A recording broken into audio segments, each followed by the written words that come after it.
Hi, thanks for joining me, Coach Denise, for Change in a Minute.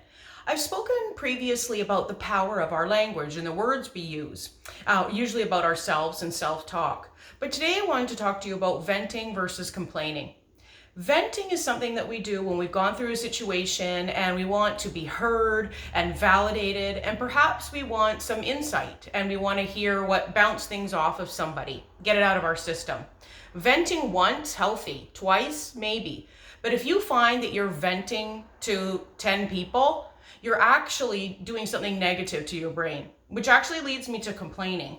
So complaining is something where, you really just want to complain. So you want to talk about your bad experiences, whether it's personal, relationship wise, or it's something that happened to you and you just want, or against you, or whatever the case may be. And you just want to keep saying it and complaining.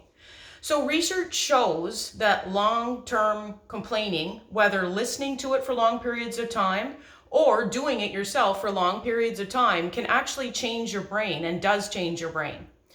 So I had read this other piece of information. I couldn't find the resource again, but I had read that it takes 7 minutes is sort of the magic number.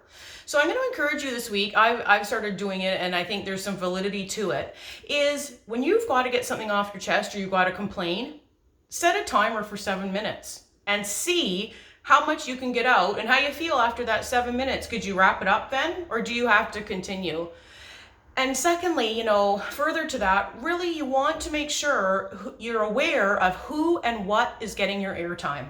Your airtime matters. So spend some time, if you can this week, I'd encourage you to be aware of the language you're using. And if you're finding that it's mostly complaining, so like I said, venting, valid completely, you got to get something off your chest, be heard, maybe get insight. But if you really just want to complain and complain, know that you are impacting who you're with. And you're also impacting yourself. So let's set those timers if we can, and take good care for now. And let's try to keep it all in stride. See you next week.